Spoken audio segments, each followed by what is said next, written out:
Series 1 of the Scale Up Your Sales and Marketing podcast is powered by Enterprise Nation, providing expert support for small businesses in the UK.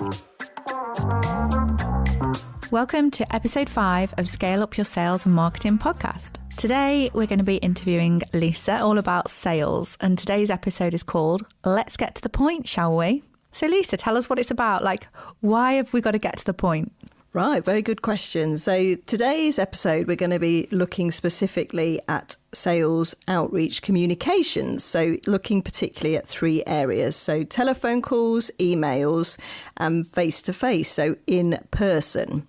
And the reason it's called Let's Get to the Point is because it's really important for you as a small business owner or as a small business professional to be able to articulate what you and your business does in a very succinct way to grab the attention of your audience. So, without further ado, let's get to the point. So starting with telephone. So this is a communication tool that we use really effectively in my business. And actually, I'd have to say it's probably our most effective communication tool. The reason being that most of the businesses that we're contacting on behalf of clients are small, independently owned businesses where the decision maker is usually the person at the end of the telephone. Now, I do get that this isn't the case for everyone, but what I am going to do is give you some tips which will help you as a small business owner really master and feel confident making your own sales outreach calls.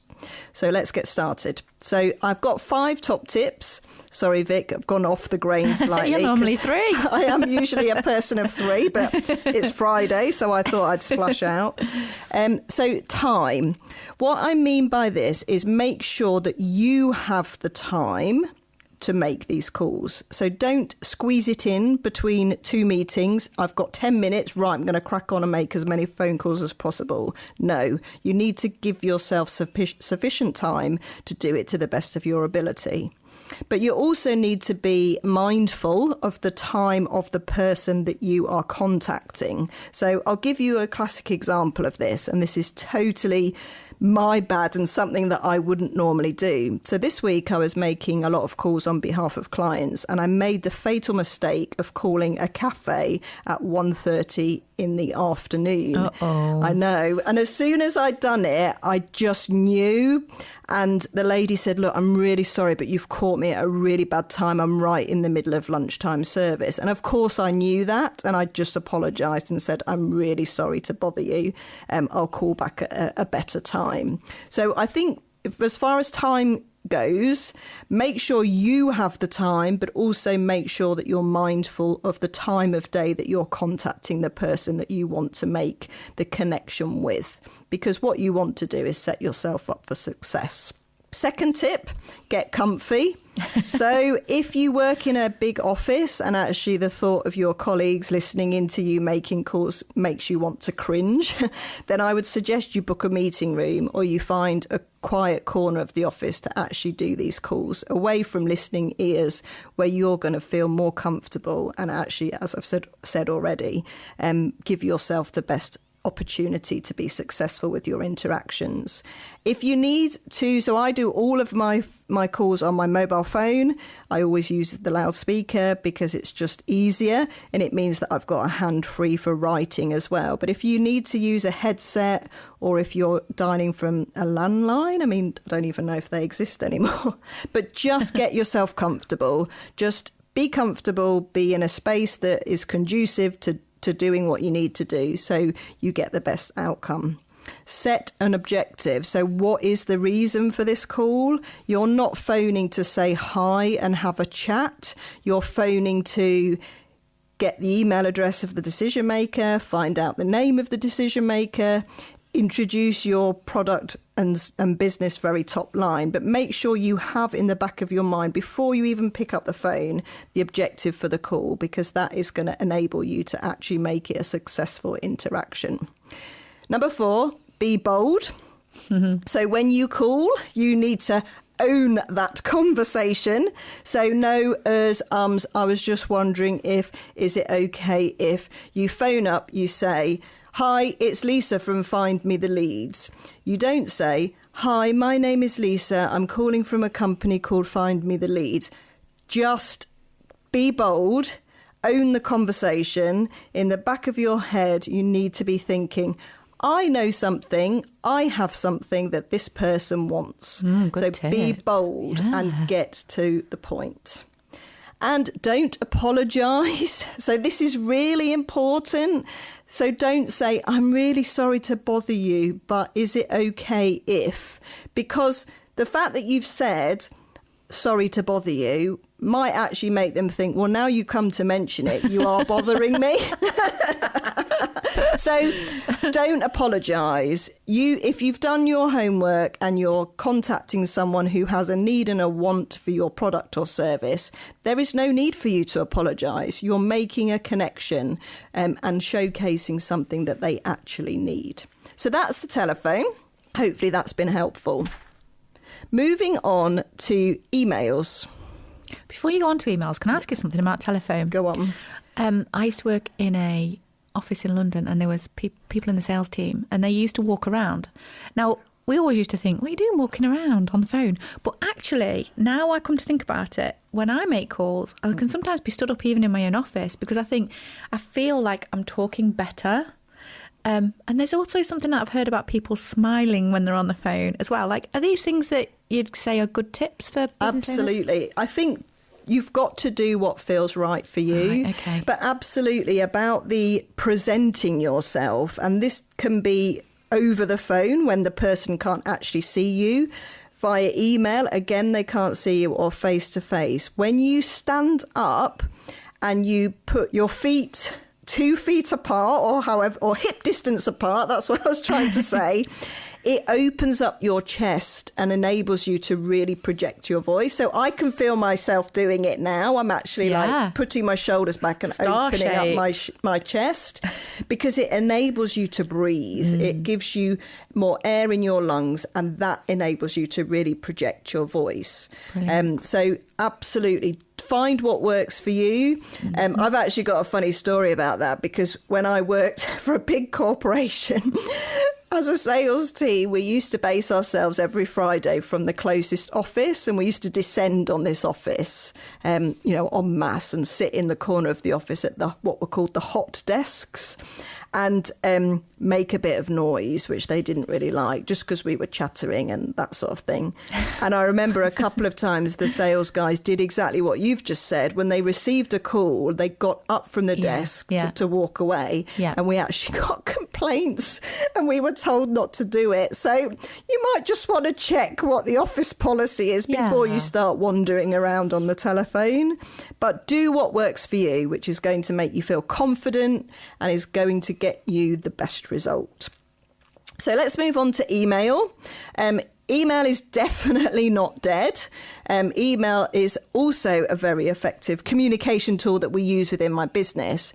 But just to caveat that, I think it's important to say that email should not be used in isolation. So when I send an email, I in the back of my head, I'm not always expecting a response, because I know that that's quite unlikely. So email needs to be used alongside other forms of communication, and maybe as a reference point, so that when you do make contact with that person, you can say, I sent you an email, did you see it? What did you think, etc., etc. So email is part of your communication strategy. It is not a standalone piece of communication. So first things first, make it personal. If you've done your homework, you've done your research, you phoned up, and you know the name of the decision maker, you need to include that in the to section of the email.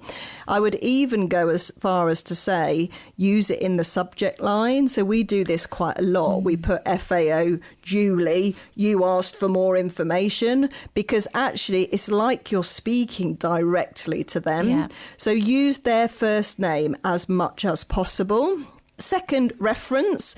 This is again back to name. So if you've had an interaction with another person within that business and they have provided you with the name of the decision maker, reference that conversation. Say, I phoned on Thursday and spoke to Jane, who said it would be okay to get into whatever that looks like, but just make them aware this is not the only means of communication that you are sending to them. You have tried to contact them in other ways too. Keep it short and sweet. So get to the point. This is not subject and verse, why you started the business, whatever that looks like. This is, hi, this is me, this is what I do, this is what I've got to tell you, call to action. And I've got my favourite 4-letter acronym at the moment is TLDR, too long didn't read. Ooh. And it's used quite a lot in emails. So people that just literally waffle on and on in an email. It's like, email was too long, I didn't read it. So get to the point. Yeah. They're going to read the first section, possibly the second section, if you're lucky, the third. So think of it as 3 building blocks, 1, 2 and 3. But keep it short and get to the point. And I guess within there, if there are, say 3 paragraphs, one of them could then become bullet points instead. So then it's easier on the eye and it's a bit more like, feels a bit more absolutely easy to digest. White space is your friend, as we know in social media captions, but also on email too. So section it out, make it easy on the eye, make it possible for the eye line to follow what you're writing. But don't give them your full story, warts and all, because actually, if you reveal your full hand in that one email, you haven't really got anywhere to go from there. Make sure when you're talking about the features of your product, you're also talking about the benefits to them. Now, we did go through this in quite a lot of detail in episode 3. So if you're wondering what I'm going on about with features and benefits, refer back to that episode. But it needs to be relevant to them. What is the feature of your product and why is it their next best-selling line or their next best-selling product? And use this email as a teaser. So use it as the start of what you hope will become an ongoing channel of communication. So I've already said it. Do not reveal your full hand, warts and all. You need to reveal the essentials to start the conversation, which you can then build on in your next communication, whether that be via email or telephone. So I've got one of my favourite terms is about breadcrumbing. And I think some people like to just know everything. They want to know the full story all in one go. But actually, I think if you are owning this email communication and you are owning this sales outreach process, you need to just think about, what am I going to reveal each time I interact with this person? What are the key bits of information I want to share with them that will make them ultimately buy from me? So really see this as you leaving a trail of breadcrumbs, which will ultimately lead them to the end goal, which is engaging with you and becoming a fully paying customer. So that's email. Just to give you a few ideas in terms of what you could put in your emails, if you are, product business, or if you're indeed a service business, talk about what that product or service is. Talk about how it comes packaged. So that could actually be physical packaging, or it could be metaphorical packaging, as we talked about last time in the features and benefits session. So if it's a service, it could be how they will access that service, how they will pay for that service, how that service will benefit them as a business owner or their business in general. Talk about the story behind how your product or your service came to be. Everyone loves a good backstory, but really make it relevant and make it a compelling story that's going to enable them to connect with you. Customer reviews. So can you actually share, I've just delivered, last time we delivered this too, this is what customers had to say about it. So think about this, we're going back to the breadcrumbing. This is all information which you can reveal via your email and sales outreach process. And share good news. If you've had a piece of press or PR, you've won an award, you've been involved in an event, whatever that looks like, share that. That is external reference, which adds credibility to your products, goods and services. So include it. You are literally making them want to buy from you because it's the best thing they're going to have and they need it in their business. So last but no means least, and actually really important, is around in person. So getting to the point when you're interacting with and communicating with prospects, customers, clients, collaborators, whatever that looks like, in person. Now, this could be in many ways, but broadly speaking, it's about networking.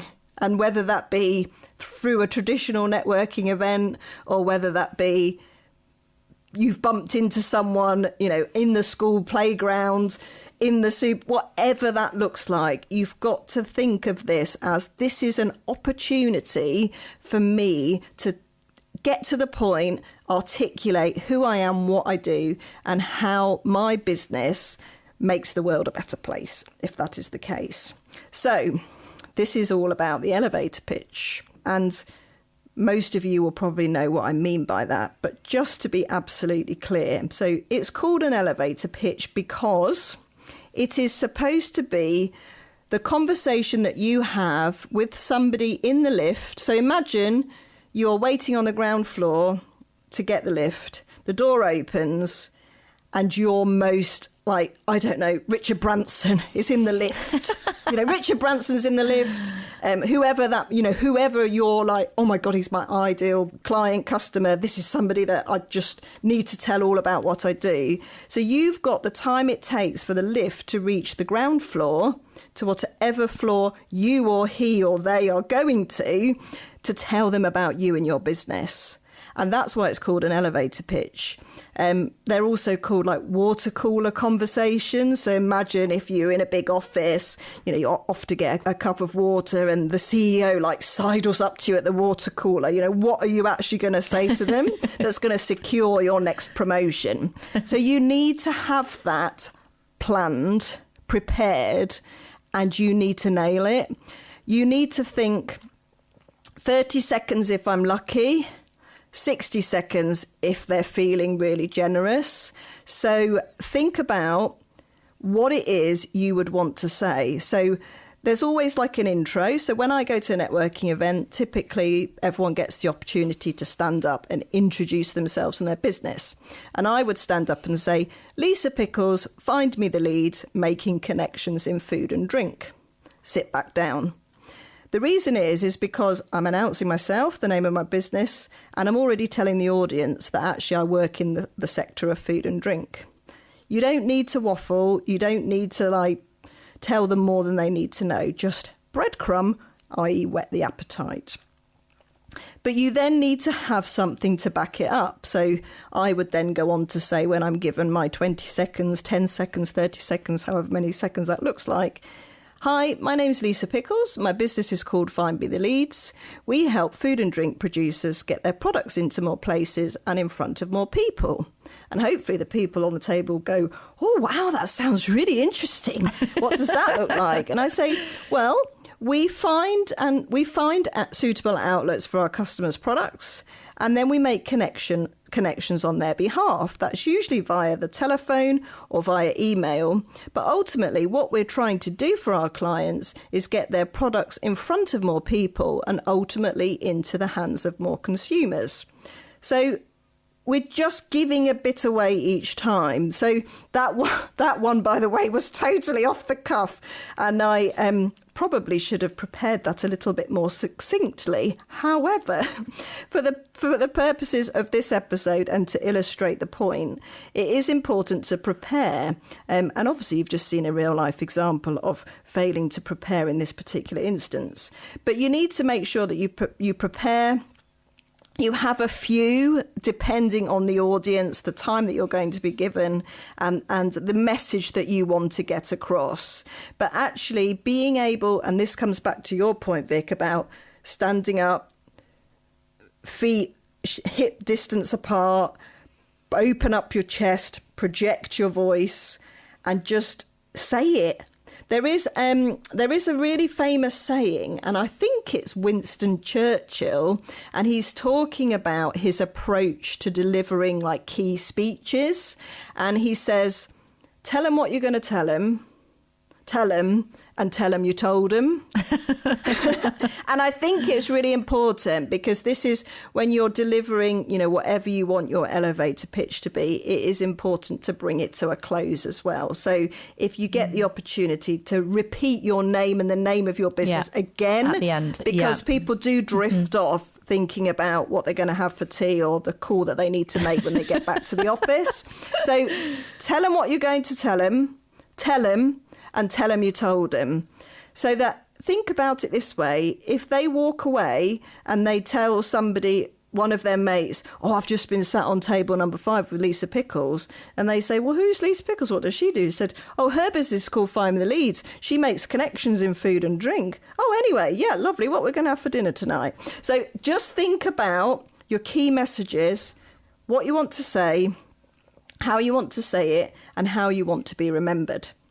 So I think we're coming probably to a natural close for this episode, and I hope that I've given you some top tips as to how you can just get to the point when it comes to your sales outreach communications, specifically around telephone, email, and in person. You just need to get to the point, allow your personality to come through, but really be clear on what it is you want to say and who you want to say it to. So thanks for listening. Catch you next time. Don't forget to follow us over at Scale Up Podcast on Instagram for behind the scenes footage and access to additional resources to help you master your own sales and marketing.